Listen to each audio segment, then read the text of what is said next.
Second unit of internet of things నేర్చుకున్నాం. అందులో first topic ఏంటంటే మెషిన్ టు మెషిన్ అంటే M2M అనమాట. సో మెషిన్ టు మెషిన్ అంటే ఏంటంటే ఇది ఒక నెట్వర్క్. ఓకే, ఈ నెట్వర్క్ని మనము ఏం చేస్తున్నామంటే రిమోట్ కంట్రోల్ ద్వారా మానిటర్ చేయడం కానీ కంట్రోల్ చేయడము, డేటాను ఎక్స్చేంజ్ చేయడం లాంటి ప్రాసెస్ని చేస్తున్నాం అనమాట. ఓకే, ఇందులో మనకి ఏమేమి ఉంటాయంటే M2M area network, communication protocols and M2M gateways ఉంటాయి. So first M2M area network అంటే ఏంటంటే ఇది ఒక నెట్వర్క్. ఇందులో మనకి హార్డ్వేర్స్ ఉంటాయి. దేనికోసం అంటే సెన్స్ చేసుకోవడం కోసం, యాక్చువేషన్ కోసం, కమ్యూనికేషన్ కోసం ఇందులో మనకి హార్డ్వేర్ అనేది ప్రొవైడ్ చేస్తారనమాట. నెక్స్ట్ ఏంటంటే కమ్యూనికేషన్ ప్రోటోకాల్స్ ఏంటివంటే అంటే మనకి కొన్ని ప్రోటోకాల్స్ ఉంటాయి. ఆ ప్రోటోకాల్స్ ద్వారా మనం కమ్యూనికేషన్ని నుంచి ఇంకో డివైస్కి కమ్యూనికేషన్ కోసం కొన్ని ప్రోటోకాల్స్ని యూజ్ చేస్తున్నాం. ఆ ప్రోటోకాల్స్ ఫస్ట్ వన్ ఏంటంటే Zigbee and Bluetooth 6LoWPAN. So ఇవన్నీ కొన్ని వైడ్ అయి ఉంటాయి అండ్ కొన్ని వైర్లెస్ ప్రోటోకాల్స్ అనేవి యూజ్ చేస్తున్నాం అనమాట. నెక్స్ట్ ఏంటంటే M2M గేట్వే. సో మనకి ఇప్పుడు గేట్వేస్ని ఎందుకు యూజ్ చేస్తున్నామంటే ఇప్పుడు M2M అంటే machine to machine area network ఉంది కదా, ఆ నెట్వర్క్కి అంతేకాకుండా IP networks, remote communication enable చేయడం కోసం, వీటన్నిటిని ట్రాన్స్ఫర్ చేయడం అంటే ప్రోటోకాల్స్ని ట్రాన్స్లేట్ చేయడం కోసం M2M గేట్వేస్ని యూజ్ చేస్తున్నాం అనమాట. సో మనకి M2M గేట్వేకి బ్లాక్ డయాగ్రామ్ లాగా అనమాట ఇది. ఇప్పుడు మనకి M2M నోడ్స్ ఉంటాయి. ఓకే, అంటే మిషన్ టు మిషన్ నోడ్స్ ఉంటాయి. అవి ఏంటంటే ఈ గేట్వేకి కనెక్ట్ అయి ఉండడం వల్ల ఆ గేట్వేస్ ఏం చేస్తున్నాయంటే ప్రోటోకాల్స్ని, అంతేకాకుండా ప్రోటోకాల్స్ని మనకి మిషన్ టు మిషన్ ఏరియా నెట్వర్క్స్కి కావచ్చు, రిమోట్ కమ్యూనికేషన్ కోసం ట్రాన్స్ఫర్ చేయడం కోసం యూజ్ చేస్తున్నాం అనమాట. సో ఇందులో మనకి గేట్వేస్లో కొన్ని నోడ్స్ ఉంటాయి, వర్చువల్ నోడ్స్. ఆ నోడ్స్ ఏంటి అంటే నేటివ్ ప్రోటోకాల్ ట్రాన్స్లేషన్, ప్రాక్సీ, వీటిని యూజ్ చేసుకొని మనం డేటాను ట్రాన్స్ఫర్ చేస్తున్నాం అనమాట. సో ఈ M2M అనే మిషన్ ఏంటంటే ఇప్పుడు మనకి డివైజెస్ని ఎనేబుల్ చేయడం కోసం, మిషన్స్ని, సిస్టమ్స్ని డైరెక్ట్గా ఒకదాంతో ఇంకొకటి కమ్యూనికేట్ అవ్వడం కోసం దీన్ని యూజ్ చేస్తున్నాం అనమాట. అయితే మనకి M2M నెట్వర్క్ అనేది వేరియస్ సెక్టార్స్లో యూజ్ చేస్తాం. ఓకే, వేరియస్ సెక్టార్స్లో యూజ్ చేస్తాం కదా. సో కొన్ని టెక్నిక్స్ ఎక్కడెక్కడ యూజ్ చేస్తున్నామంటే ఇండస్ట్రియల్ ఆటోమేషన్లో అంటే ఇప్పుడు మనకి ఇండస్ట్రియల్స్లో లైక్ యాక్చువేటర్స్ని పెట్టేసి ఆటోమేటిక్గా స్విచ్ ఆన్ చేయడం, ఆఫ్ చేయడం లాంటి వాటి దగ్గర యూజ్ చేస్తామన్నమాట. అండ్ హెల్త్ కేర్ దగ్గర ఎక్కడ యూజ్ చేస్తున్నామంటే మనకి హార్ట్ బీట్ స్మార్ట్ వాచెస్ అని చెప్పేసి అన్నాం కదా నేను ఆల్రెడీ, అలా. అండ్ అగ్రికల్చర్లో ఎక్కడంటే స్మార్ట్ ఇరిగేషన్స్లో అలాంటి ప్లేసెస్లో యూజ్ చేస్తాం. నెక్స్ట్ ట్రాన్స్పోర్టేషన్లో ఏంటంటే మ్యాప్స్ లాంటివి ఇలాంటి వాటి దగ్గర యూజ్ చేస్తాం అనమాట. సో నెక్స్ట్ టాపిక్ వచ్చేసి differences between IoT and M2M. So మనకి IoT అనేది ఏంటంటే ఇది internet connected device. Okay, broad ecosystem of internet connected device. ఇదేంటంటే పాయింట్ టు పాయింట్ అంటే ఇక్కడ మనం ఏం చేస్తామంటే మెనీ టు మెనీ కమ్యూనికేషన్ ఉంటుంది. ఇది M2M వచ్చేసి only point to point communication ఉంటుందన్నమాట. ఓకే, నెక్స్ట్ ఏంటంటే ఇది IP బేస్డ్ కమ్యూనికేషన్ ప్రోటోకాల్స్ని యూజ్ చేస్తుంది. IP బేస్డ్ ఇదేంటంటే నాన్ IP బేస్డ్ కమ్యూనికేషన్ ప్రోటోకాల్స్ని యూజ్ చేస్తుంది. ఇది ఎక్కడెక్కడ IoT అనేది సాఫ్ట్వేర్ దగ్గర ఎక్కువ యూజ్ చేస్తాం అండ్ M2M అనేది హార్డ్వేర్ దగ్గర ఎక్కువ యూజ్ చేస్తాం అనమాట.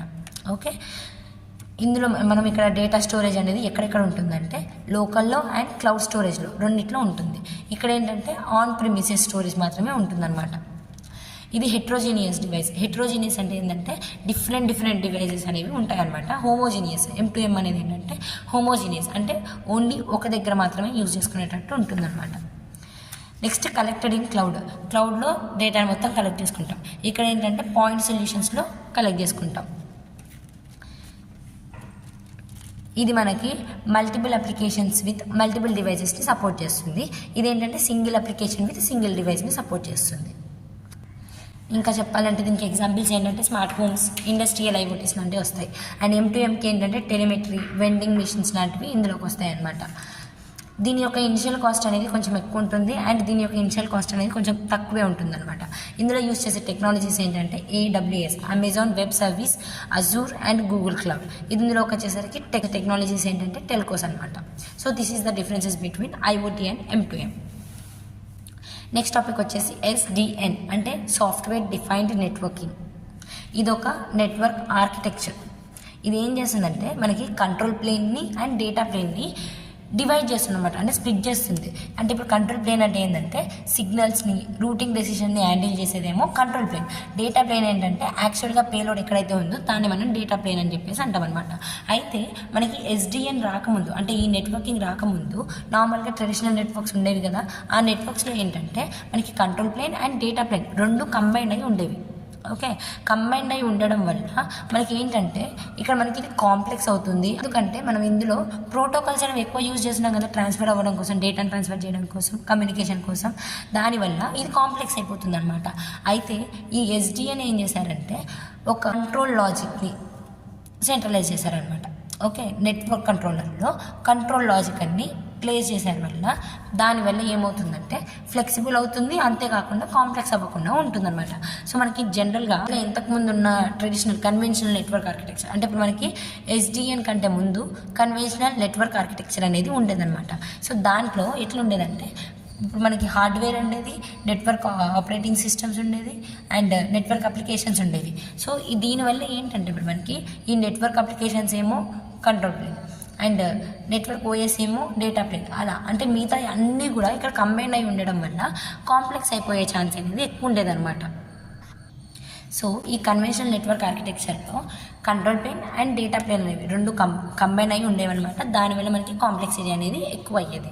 సో దీనికి లిమిటేషన్స్ ఏంటివంటే మనకి ఓవర్లోడ్ అయిపోయేది, డివైస్ అనేది ఓవర్లోడ్ అయిపోయేది, స్పీడ్ని రెడ్యూస్ చేసేది, అంతేకాకుండా ఇంటర్ఆపరబిలిటీ అంటే కమ్యూనికేషన్ అనేది కూడా కొంచెం పూర్ అయ్యే ఛాన్సెస్ అనేవి ఎక్కువ ఉండేవన్నమాట. సో మనకి ఇప్పుడు ఎస్డిఎన్ యొక్క ఆర్కిటెక్చర్ చూసినట్లయితే మనకి నెట్వర్క్ అప్లికేషన్స్ అంటే అప్లికేషన్ లేయర్ అనేది సపరేట్ అయిపోయింది, and control layer network operating system అనేది ఒక లేయర్ అయిపోయింది, అండ్ ఇన్ఫ్రాస్ట్రక్చర్ లేయర్ ఇంకో లేయర్ అయిపోతుంది. ఇక్కడ ఏంటంటే సింపుల్ ప్యాకెట్ ఫార్వర్డింగ్ హార్డ్వేర్స్ అనేవి ఉంటాయి అనమాట. అంటే ప్రతి ఒక్క ప్యాకెట్స్ అనేవి డిఫరెంట్గానే ఉంటాయి. ఇక్కడ ఏంటంటే ప్రతి దాన్ని డివైడ్ చేసేస్తామన్నమాట. ఇలా కంట్రోల్ ప్లేన్ని అండ్ డేటా ప్లేన్ డివైడ్ చేయడం వల్ల మనకి ఏం హెల్ప్ఫుల్ అంటే డేటా అనేది కాంప్లెక్స్ అవ్వకుండా ఉంటుంది, అంటే డివైస్ అనేది కాంప్లెక్స్ అవ్వకుండా ఉంటుంది, అండ్ మనకి ఇక్కడ స్పీడ్ కూడా ఇంప్రూవ్ చేసుకోవచ్చు, ఓవర్లోడ్ అయ్యే ఛాన్సెస్ అనేవి తగ్గుతాయి అన్నమాట. ఇప్పుడు మనకి దీనివల్ల బెనిఫిట్స్ ఏంటి అలాగే ట్రెడిషనల్ నెట్వర్క్కి, అంటే ఇప్పుడు కన్వెన్షనల్ నెట్వర్క్ ఆర్కిటెక్చర్ ఉంది కదా, దానివల్ల మనకున్న డిసడ్వాంటేజెస్ ఏంటంటే మేనేజ్మెంట్ ఓవర్ హెడ్ అనేది ఉండేదన్నమాట. అంటే ఇప్పుడు మనకి ఏంటంటే మేనేజ్ చేయడం అనేది కొంచెం టఫ్ అయ్యేది, ఎందుకంటే మనకి ఇందులో కాన్ఫిగరేషన్స్ అనేవి చేంజ్ అవుతున్నాయి కదా, మెనీ డివైజెస్ ఉంటాయి ఇందులో. మెనీ డివైజెస్లో కాన్ఫిగరేషన్స్ ఉండడం వల్ల మనకి చాలా హార్డ్ అయిపోతుంది అనమాట. అదే ఎస్డిఎన్ ఏం చేస్తుందంటే ఈజీగా ప్రాసెస్ అనేది అయిపోయేటట్టుగా చేస్తుంది. అండ్ లిమిటెడ్ స్కేలబిలిటీ అనేది ఉండేది, ట్రెడిషనల్ నెట్వర్క్స్లో లిమిటెడ్ స్కేలబిలిటీ ఉండేది. సో దీనికి మొత్తానికి సొల్యూషన్ లాగా ఏం చేశారంటే కంట్రోల్ ప్లేన్ని అండ్ డేటా ప్లేన్ని డివైడ్ చేశారు. దేన్ని యూజ్ చేసుకోవాలంటే సెంట్రలైజ్డ్ సాఫ్ట్వేర్ ఒకటి పెట్టారు, అదేంటంటే కంట్రోలర్ని పెట్టుకొని దాని ద్వారా మనకి ఏం చేశారంటే కంట్రోల్ ప్లేన్ని అండ్ డేటా ప్లేన్ని సపరేట్ చేశారనమాట. నెక్స్ట్ ఎలిమెంట్స్, ఇందులో యూజ్ చేసే ఎలిమెంట్స్ ఏంటివంటే సెంట్రలైజ్డ్ నెట్వర్క్ కంట్రోలర్. సో మనం చెప్పాం కదా ఆల్రెడీ, సెంట్రలైజ్డ్ నెట్వర్క్ సాఫ్ట్వేర్ని యూజ్ చేసుకొని మనం కంట్రోల్ ప్లేన్ని అండ్ డేటా ప్లేన్ని సపరేట్ చేస్తున్నాం అనమాట. Next programmable open APIs. So మనకి ఇందులో ఎలిమెంట్స్లో సెకండ్ వన్ ఏంటంటే ప్రోగ్రామబుల్ ఓపెన్ ఏపీఐస్. అంటే ఏపీఐస్ అంటే ఏంటంటే ఇంటర్ఫేసెస్ అనమాట.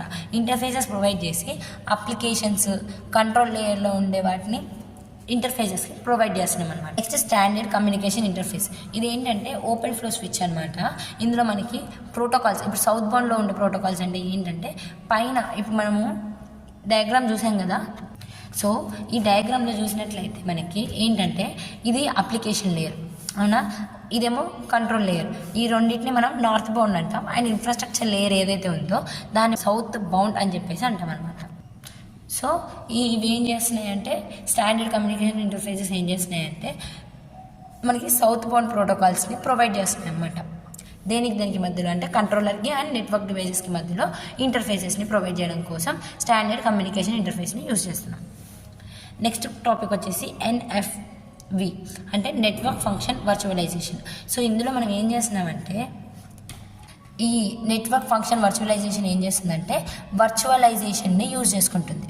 ఓకే, దాన్ని యూజ్ చేసుకొని నెట్వర్క్ ఫంక్షన్స్ని రన్ చేస్తుంది అనమాట. దేన్ని బేస్ చేసుకొని అంటే high volume servers, switches, storage వాటిని బేస్ చేసుకొని నెట్వర్క్ ఫంక్షన్స్ని రన్ చేస్తుంది. ఇది దేని బేస్ చేసుకొని రన్ అవుతుందంటే ఎస్డిఎన్ అంటే సాఫ్ట్వేర్ డిఫైన్డ్ నెట్వర్కింగ్ని యూజ్ చేసుకొని వర్క్ చేస్తుంది. అయితే ఇప్పుడు మనకి నెట్వర్క్ ఫంక్షన్ వర్చువలైజేషన్ ఉంది కదా, అదేంటంటే ఇన్ఫ్రాస్ట్రక్చర్ని ప్రొవైడ్ చేస్తుంది అనమాట. అయితే ఇది దేని మీద రన్ అవుతుందంటే ఎస్డిఎన్ అంటే సాఫ్ట్వేర్ డిఫైన్డ్ నెట్వర్కింగ్ మీద రన్ అయ్యి ఇన్ఫ్రాస్ట్రక్చర్ని ప్రొవైడ్ చేస్తుంది అనమాట. కానీ network function virtualisation and software defined networking అనేవి రెండు కూడా కాంప్లిమెంటరీ అయి ఉంటాయి, అంటే రివర్స్లో ఉంటాయి అన్నమాట. ఈ ఎన్ఎఫ్వి అండ్ ఎస్డిఎన్ రెండు కూడా ఒకదాని మీద ఇంకొకటి డిపెండ్ అయి ఉండవు అనమాట. ఓకే, ఇప్పుడు మనకి వర్చువల్ నెట్వర్క్ ఫంక్షన్స్ని ఎస్డిఎన్ లేకుండా కూడా ఫంక్షన్స్ని క్రియేట్ చేసుకోవచ్చు. అండ్ ఈ ఎస్డిఎన్ అనేది ఎన్ఎఫ్వి లేకుండా కూడా ఆపరేట్ చేసుకోవచ్చు అనమాట. అంటే ఒకదాని మీద ఇంకొకటి డిపెండ్ అవ్వట్లేవు అనమాట. ఎస్డిఎన్ని యూజ్ చేసుకొని ఎన్ఎఫ్వి రన్ అవుతుంది కరెక్టే, బట్ కొన్ని సిచ్యువేషన్స్లో ఎస్డిఎన్ లేకుండా కానీ ఫంక్షన్స్ని ప్రొవైడ్ చేస్తుంది. సో ఎన్ఎఫ్వి వల్ల మనకి బెనిఫిట్స్ ఏంటివంటే ఇప్పుడు మనకి ఇందులో హార్డ్వేర్ నుంచి ఫంక్షన్స్ని నెట్వర్క్ ఫంక్షన్స్ని సపరేట్ చేస్తుంది. దానివల్ల మనకి టెస్టింగ్ కావచ్చు, కాస్ట్ రెడ్యూస్ చేసుకోవచ్చు, అండ్ అప్గ్రేడ్స్ లాంటివి ఏమైనా ఉన్నా కానీ చేసుకోవచ్చు అనమాట. ఓకే, అంటే మనకి మల్టీ టెనెంట్ క్లౌడ్ ఎన్వైర్న్మెంట్ని ఎనేబుల్ చేస్తుంది అనమాట. దానివల్ల మనకి ఏమవుతుందంటే మనం వర్చువలైజ్డ్ సర్వీసెస్ని షేర్ చేసుకోవచ్చు. ఓకే, సర్వీసెస్ ఉంటాయి కదా ఇందులో, వాటిని షేర్ చేసుకోవచ్చు. అయితే ఇది మనకి డేటా ప్లేన్కి, కంట్రోల్ ప్లేన్కి అప్లికబుల్, అంటే అప్లికేషన్ అనమాట ఇది. అంటే దాంట్లో కూడా మనం యూజ్ చేసుకోవచ్చు. ఇవి ఇందులో ఉండే ఫంక్షన్స్ ఏంటివి ఫిక్స్డ్ కావచ్చు, లేకపోతే మొబైల్ నెట్వర్క్స్ ఉంటాయి కదా, వాటిలలో కూడా దీన్ని యూజ్ చేసుకోవచ్చు అనమాట.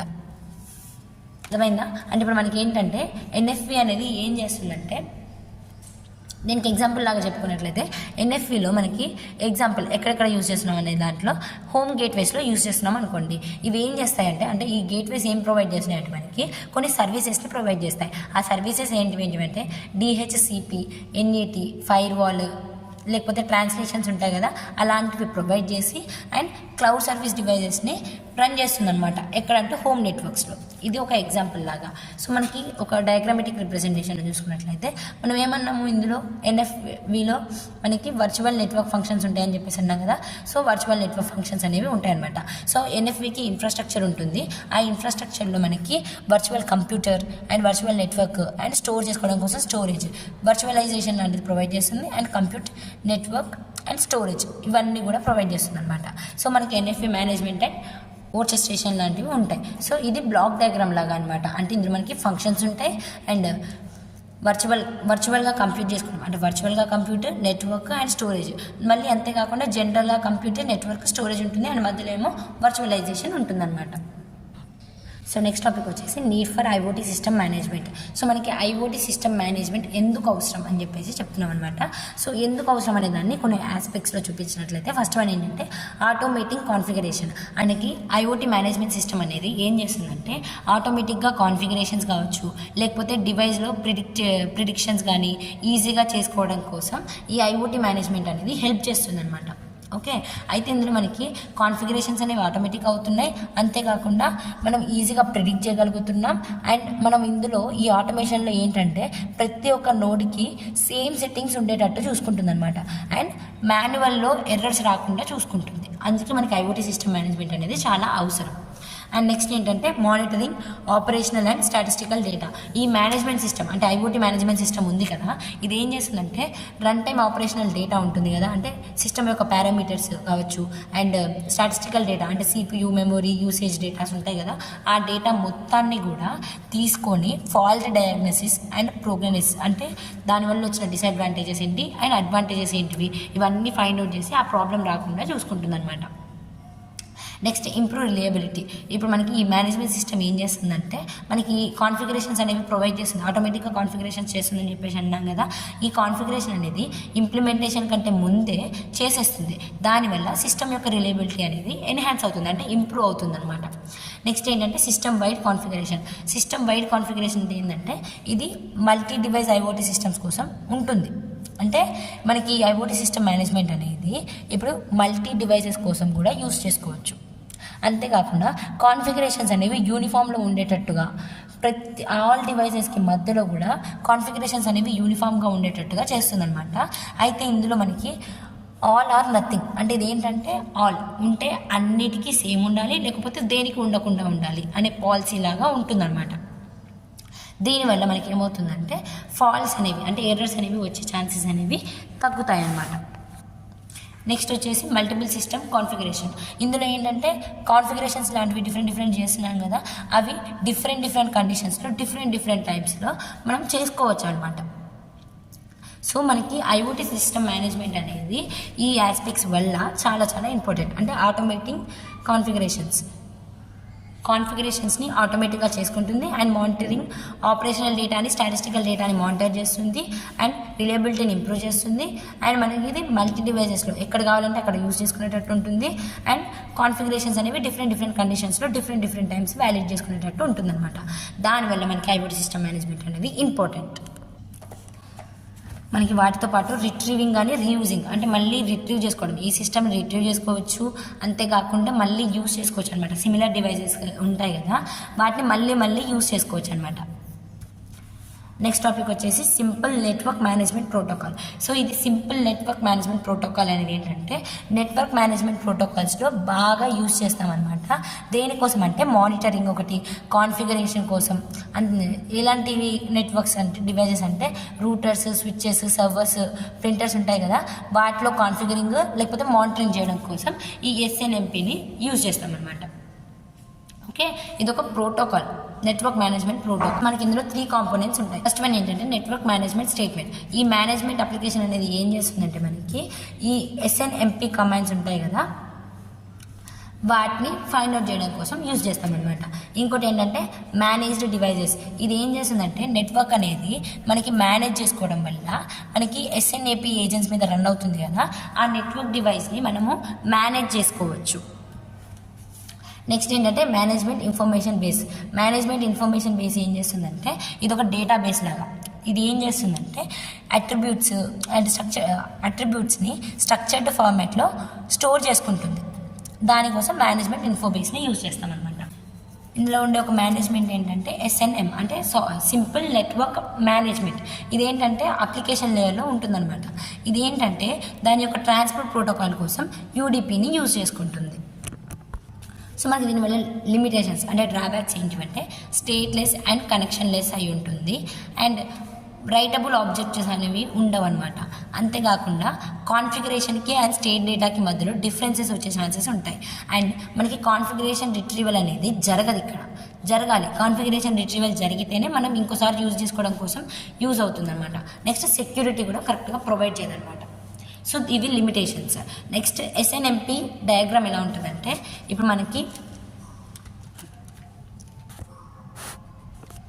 మేనేజ్మెంట్ ఇన్ఫర్మేషన్ బేస్ అంటే ఎంఐపి అనేది ఉంటుంది అండ్ దానికి పైన ఏంటంటే ఎస్ఎన్ఎంపి ఏజెంట్ ఉంటుంది అండ్ దానికి పైన నెట్వర్క్ మేనేజ్మెంట్ సెక్షన్ అనేది ఉంటుంది అండ్ దానికి పైన యూజర్ ఉంటారనమాట. సో మనం ఎంఐపి అంటే మేనేజ్మెంట్ ఇన్ఫర్మేషన్ బేస్ అనేది ఏం చేస్తుందంటే మేనేజ్మెంట్ డేటాని, డివైస్లో ఉండే మేనేజ్మెంట్ డేటా ఉంటుంది కదా, దాన్ని స్టోర్ చేసుకోవడం కోసం మేనేజ్మెంట్ ఇన్ఫర్మేషన్ బేస్ని యూజ్ చేస్తామన్నమాట. నెక్స్ట్ ఎస్ఎన్ఎంపి ఏజెంట్ అనేది ఏంటంటే డివైస్ని మేనేజ్ చేయడం కోసం యూజ్ చేస్తాం. ఇందులో మనకి ఏం చేస్తుందంటే ఎస్ఎన్ఎంపిని అంటే ఈ ప్రోటోకాల్ని రన్ చేస్తుంది అనమాట. ఓకే, మేనేజ్ ద డివైస్ అనమాట. నెక్స్ట్ ఏంటంటే నెట్వర్క్ మేనేజ్మెంట్ సెక్షన్. ఇందులో ఏంటంటే నెట్వర్క్ అడ్మినిస్ట్రేటర్ అనమాట. ఇది ఇందులో మనం ఏం చేస్తున్నామంటే నెట్వర్క్ మేనేజ్మెంట్ సాఫ్ట్వేర్ని యూజ్ చేసుకొని దాన్ని ఎస్ఎన్ఎంపి కమాండ్స్కి సెండ్ చేస్తున్నాం అనమాట. అలా సెండ్ చేసి యూజర్కి పంపిస్తాం. Okay, next network operator requirements. So మనకి నెట్వర్క్ ఆపరేటింగ్ కోసం ఏమేమి రిక్వైర్మెంట్స్ ఉంటాయని చెప్పేసి అనమాట. అయితే దానికి రిక్వైర్మెంట్స్లో ఫస్ట్ వన్ ఏంటంటే ఈజీ టు యూస్. అంటే మనకి ప్రైమరీ రిక్వైర్మెంట్ ఏంటంటే టూల్స్ని మేనేజ్ చేయడం కోసం ఈజీగా ఆపరేట్ చేసేటట్టు ఉండాలన్నమాట. ఓకే, ఈజీగా ఆపరేట్ చేసేటట్టు ఉండాలి. ఇది ఫస్ట్ రిక్వైర్మెంట్. నెక్స్ట్ ఏంటంటే కాన్ఫిగరేషన్ వర్సెస్ స్టేట్ డేటా. అంటే కాన్ఫిగరేషన్ అంటే ఏంటంటే రైటబుల్ ఇన్ఫర్మేషన్ అనమాట. అంటే మనం ఏం చేస్తున్నామంటే సిస్టమ్ని ఇనిషియల్ నుంచి కరెంట్ స్టేట్కి మూవ్ అయ్యేటట్టు చేయడము, రైటబుల్ ఇన్ఫర్మేషన్ అనేది ఉండాలన్నమాట. అంతేకాకుండా నాన్ కాన్ఫిగరబుల్ అంటే ఇప్పుడు మనకి ఏంటంటే ఈ సిస్టమ్ యొక్క పర్ఫార్మెన్స్ని రిఫ్లెక్ట్ చేయడం కోసం ఒక నాన్ కాన్ఫిగరబుల్ రన్ టైమ్ డేటాని తీసుకుంటాం అనమాట. అంటే ఇందులో మనము configuration and non configuration data కూడా యూజ్ అనమాట. అంటే దాన్ని ఉంచాలి అనమాట. అది ఒక రిక్వైర్మెంట్. నెక్స్ట్ ఏంటంటే fetch configuration and state separately. ఇందులో ఆపరేటర్స్ ఉంటాయి కదా, ఆ ఆపరేటర్స్ అనేవి కాన్ఫిగరేషన్స్ని రిట్రీవ్ చేసుకునేటట్టు ఉండాలి, అంతేకాకుండా స్టేట్ డేటాని ఇండిపెండెంట్గా ఉండేటట్టుగా ఉంచుకోవాలన్నమాట. ఇది మెయిన్ రిక్వైర్మెంట్. మనకి ఆల్రెడీ ఫస్ట్ రిక్వైర్మెంట్ ఏంటంటే ఈజీగా యూజ్ చేసుకునేటట్టు, అంటే ఆపరేట్ చేసుకునేటట్టు ఉండాలి, అండ్ రైటబుల్ ఇన్ఫర్మేషన్ ఉండాలి, అండ్ రీడబుల్ ఇన్ఫర్మేషన్ రెండు ఉండాలి. అండ్ నెక్స్ట్ ఏంటంటే రిట్రీవ్ చేసుకునేటట్టు ఉండాలి, అండ్ ఇండిపెండెంట్గా ఉండేటట్టు ఉండాలన్నమాట. నెక్స్ట్ ఏంటంటే నెట్వర్క్ వైడ్ కాన్ఫిగరేషన్. అంటే ఇప్పుడు మనం ఆపరేటర్స్ని యూజ్ చేస్తున్నాం కదా, ఆ ఆపరేటర్స్ అనేవి టోటల్ నెట్వర్క్ని కాన్ఫిగర్ చేసేటట్టు ఉండాలి. దేనికోసం అంటే కన్సిస్టెన్సీ కోసం. నెక్స్ట్ ఏంటంటే క్రాస్ డివైస్ ట్రాన్సాక్షన్. అంటే ఇప్పుడు మనకి కాన్ఫిగరేషన్స్ ఉంటాయి కదా, అవి ట్రాన్సాక్షన్స్ని బేస్ చేసుకొని చేంజ్ అయ్యేటట్టుగా ఉండాలన్నమాట. Next standard schemas. అంటే ఇప్పుడు మనకి కొన్ని స్కీమాస్ అనేవి అవసరం అనమాట. దేనికోసం అంటే ఇంటర్ఆపరబిలిటీ కోసం, ఆపరేటర్స్కి మధ్యలో ఇంటర్ఆపరబిలిటీ అంటే కమ్యూనికేషన్స్ కోసం కొన్ని స్కీమాస్ అనేవి ప్రొవైడ్ చేయాలన్నమాట. నెక్స్ట్ వన్ ఏంటంటే కంపేరింగ్ కాన్ఫిగరేషన్స్. అంటే ఇప్పుడు మనకి డివైజెస్ అనేవి టెక్స్ట్ ప్రాసెసింగ్ టూల్స్ ఉంటాయి కదా, ఆ టూల్స్ని ఎలో చేయాలి. ఎందుకోసం అంటే మనకి కాన్ఫిగరేషన్స్కి మధ్యలో కంపారిజన్ కోసం, కంపేర్ చేయడం వల్ల ఏది తక్కువ ఎఫిషియన్సీతో వర్క్ అవుతుంది అది ఇది తెలుసుకోవచ్చు అనమాట. అందుకే ఈ డివైజెస్ ఏం చేయాలంటే టెక్స్ట్ ప్రాసెసింగ్ టూల్స్ని ఎలో చేయాలి. అండ్ నెక్స్ట్ వన్ ఏంటంటే డమ్ అండ్ రీస్టోర్. అంటే మళ్ళీ బ్యాకప్ చేసుకునే ఛాన్స్ అనేది ప్రొవైడ్ చేయాలి. ఎందుకంటే మనకి అవసరమైన డేటా కనుక డిలీట్ అయిందనుకోండి, మనకి అది మళ్ళీ కావాలి కాబట్టి రీస్టోర్ చేసుకునే ఆప్షన్ కూడా ఉండాలన్నమాట. Next role based access. అంటే మనకి టాస్క్ని బేస్ చేసుకొని మనం యాక్సిస్ని ప్రొవైడ్ చేయాలన్నమాట. ఓకే, టాస్క్ని బేస్ చేసుకొని మనం ఏ యాక్సిస్ ఇవ్వాలి అని చెప్పేసి దాన్ని బేస్ చేసుకొని ప్రొవైడ్ చేస్తూ ఉండాలన్నమాట. సో మనకి ఒక ఆపరేటర్ కావాలి, నెట్వర్క్ ఆపరేటర్ కావాలంటే దానికి ఈ రిక్వైర్మెంట్స్ అనేవి నెసెసరీ. సో నెక్స్ట్ టాపిక్ వచ్చేసి నెట్కాంఫ్ అంటే నెట్వర్క్ కాన్ఫిగరేషన్ ప్రోటోకాల్. ఇందులో మనకి ఇది ఒక స్టాండర్డైజ్డ్ ప్రోటోకాల్ అనమాట. ఎక్కడ యూజ్ చేస్తున్నామంటే ఐఓటీలో. ఓకే, అంతేకాకుండా నెట్వర్క్ మేనేజ్మెంట్ని కాన్ఫిగర్ చేస్తుంది, మానిటర్ చేస్తుంది, మేనేజ్ చేస్తుంది అనమాట. మేనేజ్ చేయడం కోసం యూజ్ చేస్తున్నాం. దీని యొక్క కీ ఫీచర్స్ ఏంటంటే ఫస్ట్ డివైస్ మేనేజ్మెంట్. ఇది ఏంటంటే నెట్కాంఫ్ ఏం చేస్తుందంటే రిమోట్ కాన్ఫిగరేషన్స్ కావచ్చు, లేకపోతే మేనేజ్మెంట్ ఉంటుంది కదా ఐఓటీ డివైజెస్కి, వాటిని ఎనేబుల్ చేయడం లాంటివి చేస్తుంది. అండ్ సెకండ్ వన్ ఏంటంటే స్టాండర్డైజ్డ్ ఇంటర్ఫేస్. మనకి స్టాండర్డైజ్డ్ ఇంటర్ఫేస్ అంటే స్టేబుల్ ఇంటర్ఫేస్ని ప్రొవైడ్ చేయాలి. దేనికోసం అంటే డివైజెస్ని మేనేజ్ చేయడం కోసం. And data encoding. అంటే ఇప్పుడు మనం ఇందులో XML, JSON లాంటివి యూజ్ చేస్తామన్నమాట. దాన్ని యూజ్ చేసుకొని కోడ్ అనేది ఎన్కోడ్ చేయడం అనమాట డేటాని. అంతేకాకుండా ఈజీగా జనరేట్ అయిపోయేటట్టు ఉండాలన్నమాట. డేటా ఎన్కోడింగ్ అనేది ఇంపార్టెంట్. నెక్స్ట్ ఏంటంటే సెక్యూర్. ఏంటంటే మనకి కమ్యూనికేషన్ ప్రోటోకాల్స్కి మధ్యలో సెక్యూరిటీని ప్రొవైడ్ చేస్తుంది అనమాట. ఇవి కీ ఫీచర్స్. దీనివల్ల మనకి బెనిఫిట్స్ ఏంటంటే సింప్లిఫైడ్ డివైస్ మేనేజ్మెంట్. అంటే డివైస్ని మేనేజ్ చేయడం అనేది సింపుల్గా అయిపోతుంది, అండ్ సెక్యూరిటీ కూడా బాగా ప్రొవైడ్ చేస్తుంది, ఎఫిషియన్సీని ఇంప్రూవ్ చేస్తుంది. దీని మనం అప్లికేషన్స్ ఎక్కడెక్కడ యూజ్ చేస్తామంటే స్మార్ట్ సిటీస్లలో, ఇండస్ట్రియల్ ఆటోమేషన్స్లో, అండ్ స్మార్ట్ హోమ్స్లో యూజ్ చేస్తామన్నమాట. నెక్స్ట్ టాపిక్ వచ్చేసి యాంగ్ అంటే ఎట్ అనేది నెక్స్ట్ జనరేషన్. ఓకే, ఇదొక డేటా మోల్డింగ్ లాంగ్వేజ్ అనమాట. దీన్ని యూజ్ చేసుకొని స్ట్రక్చర్ని, లేకపోతే డేటా ఎక్స్చేంజ్ బిట్వీన్ డివైజెస్ ఎలా జరుగుతున్నాయి అండ్ మేనేజ్మెంట్ సిస్టమ్ ఎలా ఉంది అని చెప్పేసి వాటిని చూపించడం కోసం దీన్ని యూజ్ చేస్తాం, అంటే ఈ లాంగ్వేజ్ని యూజ్ చేస్తాం అనమాట. అయితే దీంట్లో ఉండే ఫీచర్స్ ఏంటంటే డేటా మోల్డింగ్ అంటే ఏంటంటే ఇప్పుడు మనకి డేటాని మోడల్ చేస్తున్నాం. ఎట్లా అంటే హైరార్కియల్ స్ట్రక్చర్లో ఉండడం వల్ల ఈజీగా అర్థమైపోతుంది, అండ్ మేనేజ్ చేయడం కూడా ఈజీగా ఉంటుందన్నమాట. నెక్స్ట్ స్టాండర్డైజేషన్లో ఏం చేస్తున్నామంటే మనము ఇది స్టాండర్డైజ్డ్ వేస్, అంటే కొన్ని ప్రాసెస్ లాంటివి చేస్తాం కదా, వాటి కోసం ఒక స్టేబుల్ వేని ప్రొవైడ్ చేస్తుంది అనమాట. దేనికోసం అంటే డేటా మోడల్స్ని డిఫైన్ చేయడం కోసం కావచ్చు, ఇంటర్ఆపరబిలిటీని ఎనేబుల్ చేయడం కోసం మనం స్టాండర్డైజేషన్ వేస్ని చూపిస్తుంది. నెక్స్ట్ ఏంటంటే ఫ్లెక్సిబిలిటీ. సో ఇది ఫ్లెక్సిబిలిటీని, డేటా మోల్డింగ్కి ఫ్లెక్సిబుల్ని, అంతేకాకుండా డేటా టైప్స్ని సపోర్ట్ చేస్తుంది. సో ఈ యాంగ్కి ఒక సింపుల్ కోడ్ లాగా చూసుకున్నట్లయితే ఫస్ట్ ఏంటంటే మాడ్యూల్ అంటే ఏంటంటే మాడ్యూల్ నేమ్, ఎగ్జాంపుల్ ఆర్గనైజేషన్ కోసం చేస్తున్నామని చెప్పేసి. సో ఇది రాయాలన్నమాట. అండ్ ఆర్గనైజేషన్, ఇందులో ఈ యూనిట్లో ఏదో ఒక దానికి కోడ్ అడిగే ఛాన్సెస్ ఉంటాయి కాబట్టి నేను జస్ట్ ఒక సింపుల్ కోడ్ లాగా జనరేట్ చేసి మీకు ఇస్తున్నాను. అయితే +__ RW organisation name string, department of name, department name string, employee employee name string, employee ID, unit int 32. అయితే ఇందులో మనకి ఏంటంటే ఫస్ట్ ఏంటంటే మాడ్యూల్ ఎగ్జాంపుల్ ఆర్గనైజేషన్ అని చెప్పేసి అన్నాం కదా, అది మాడ్యూల్ నేమ్ని డిఫైన్ చేయడం కోసం పెట్టాము. సెకండ్ ఏముంది స్టెప్ +__RW ఆర్గనైజేషన్. ఇది ఏం చేస్తుందంటే కంటైనర్ యొక్క నేమ్, ఆర్గనైజేషన్లో ఉండే కంటైనర్ నేమ్ ఉంది కదా దాన్ని చూపిస్తుంది అనమాట. ఇందులో RW అన్నాం కదా అంటే రీడ్ రైట్ యాక్సిస్ అనేది ఉంటుందన్నమాట. ఓకే, నెక్స్ట్ థర్డ్ వన్ ఏంటిది నేమ్ స్ట్రింగ్. అంటే ఇప్పుడు మనం ఇక్కడ ఏం చేస్తున్నామంటే లీఫ్ నోడ్ని డిఫైన్ చేస్తున్నాం. దానికి క్వశ్చన్ మార్క్ పెట్టాం కదా, అది ఆప్షనల్ అనమాట. నెక్స్ట్ ఏంటి డిపార్ట్మెంట్ నేమ్. ఇప్పుడు ఇందులో ఏంటంటే లిస్ట్ ఆఫ్ డిపార్ట్మెంట్స్ ఉన్నాయి కదా, లిస్ట్ ఆఫ్ డిపార్ట్మెంట్స్ అన్నిటిని ప్రొవైడ్ చేయడం కోసం యూజ్ చేస్తున్నాం. సో మనం ఇక్కడ స్టార్ అనేది యూజ్ చేసాం కదా, అది ఏంటంటే మల్టిపుల్ ఇన్స్టాన్సెస్ని రిప్రజెంట్ చేస్తుంది. నెక్స్ట్ 5, 6. సో ఇది 5 అండ్ ఇది 6. అంటే ఇప్పుడు department name string employee name. So ఇప్పుడు ఎంప్లాయీ నేమ్ అంటే మనకి ఇందాక డిపార్ట్మెంట్ నేమ్ ఉన్నప్పుడు ఏం చేసాము, లిస్ట్ చేసాం కదా డిపార్ట్మెంట్స్ని. అలానే ఇందులో ఏంటంటే list the employees. Department name of string అని చెప్పేసి ఇచ్చినప్పుడు మనం దాన్ని లీఫ్ నోడ్ అని చెప్పేసి అన్నట్టే ఎంప్లాయీ నేమ్ ఆఫ్ స్ట్రింగ్ని మనం ఏమంటామంటే లీఫ్ నోడ్ అని చెప్పేసి అంటాం అనమాట.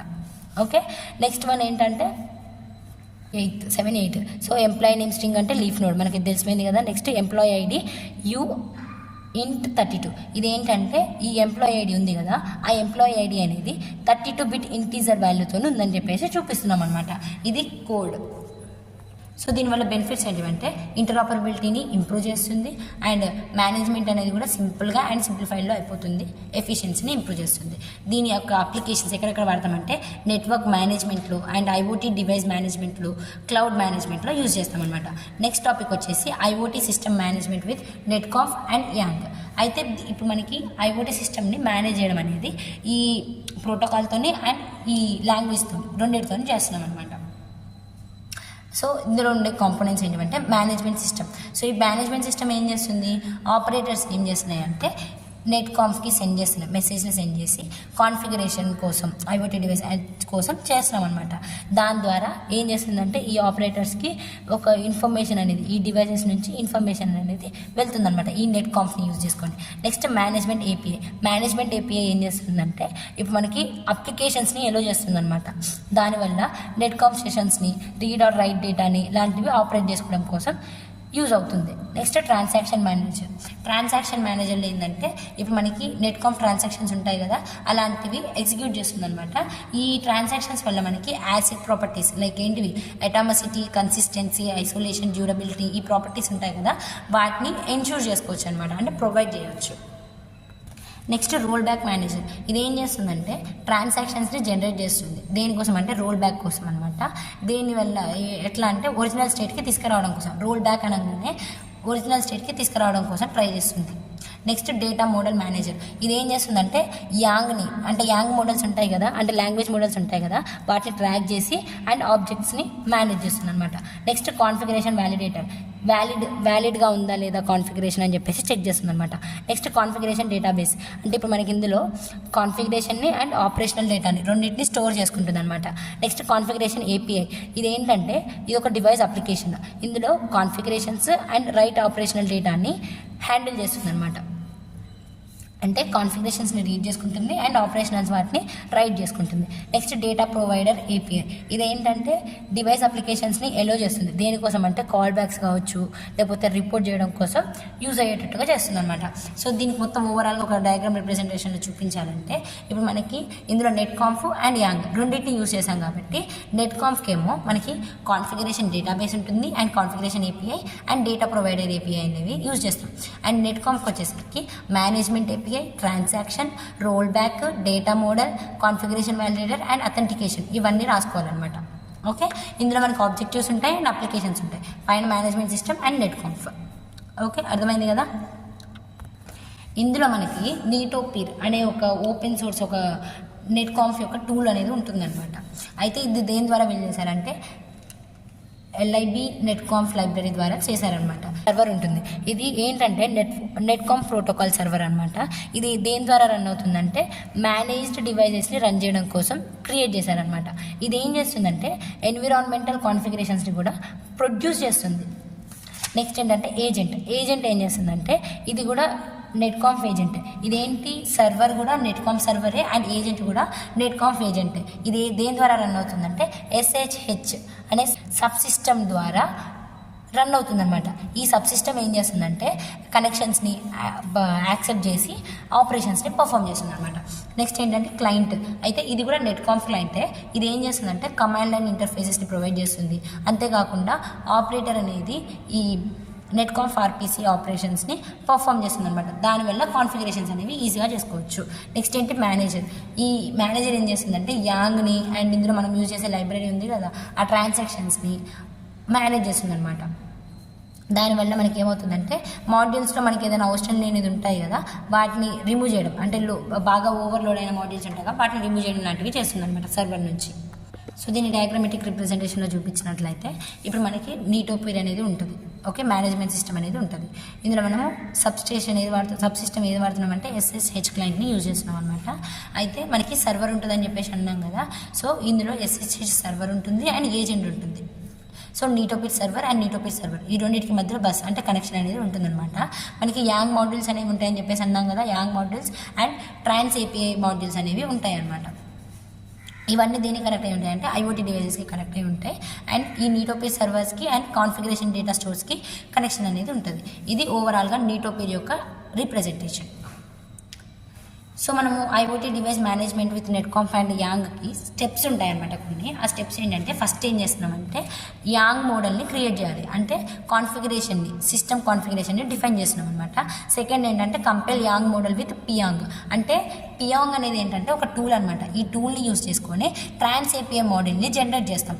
ఓకే, అంటే ఇప్పుడు మనం ఇక్కడ డిఫైన్ చేసాం కదా దానికి మనం ఏం చేస్తున్నామంటే కంపైల్ చేస్తున్నాం అనమాట. కంపైల్ చేస్తున్నాం ఈ టూల్ని యూజ్ చేసుకొని. Next implement device management code in trans API module, అంటే ఇప్పుడు మనం ఇక్కడ ఏంటంటే కోడ్తోని C ఫైల్ని జనరేట్ చేసినాం అనమాట. అంటే కోడ్ అనేది రాయాలి అని చెప్పేసి గుర్తుపెట్టుకోండి. Next build the call backs, అంటే ఇప్పుడు మనకి ఇక్కడ ఏం చేసాము జస్ట్ కోడ్ అనేది రాయడం వరకే, ఇంప్లిమెంట్ చేయడం. ఇక్కడ ఏంటంటే కంపైల్ చేసినాం అనమాట ఆ C కోడ్ని. ఎందులోకి అంటే షేర్డ్ లైబ్రరీలోకి కంపైల్ చేస్తున్నాం. నెక్స్ట్ ఏంటంటే load YANG and trans API modules. So ఈ ల్యాంగ్ మాడ్యూల్స్ కావచ్చు అండ్ ట్రాన్స్ API లైబ్రరీస్ ఉన్నాయి కదా వాటిని సర్వర్లోకి నీటోపీర్ సర్వర్లోకి ఇంటర్సెక్ట్ చేస్తున్నాం అనమాట, అంటే కంబైన్ చేస్తున్నాం. నెక్స్ట్ స్టెప్ ఏంటంటే ఈ సర్వర్ ఉంది కదా ఆ సర్వర్ని కనెక్ట్ చేసుకోవాలి. అంటే ఇప్పుడు మనం యాంగ్ మాడ్యూల్స్ ట్రాన్స్ API ఉన్నాయి కదా వాటిని నీటోపీర్ సర్వర్కి కనెక్ట్ చేసుకోవాలన్నమాట. సో ఆపరేటర్స్ ఏం చేస్తున్నాయంటే ఈ సర్వర్ని యూజ్ చేసుకొని మేనేజింగ్ అనేది చేసుకుంటున్నారు అనమాట. నెక్స్ట్ ఏంటంటే ఇష్యూ నెట్కాంఫ్ కమాండ్స్, అంటే ఇప్పుడు మనకి ఆపరేటర్స్ అనేవి వచ్చాయి కదా వాటిని నెట్కాంఫ్ కమాండ్స్ ద్వారా ఏమైనా కాన్ఫిగరేషన్స్ చేంజ్ చేయాలా, డేటాని రిట్రీవ్ ఏమైనా చేయాలా, ఎగ్జిక్యూట్ చేయడం లాంటివి ఇక్కడ చేస్తామన్నమాట. So this is overall second unit. Thank you.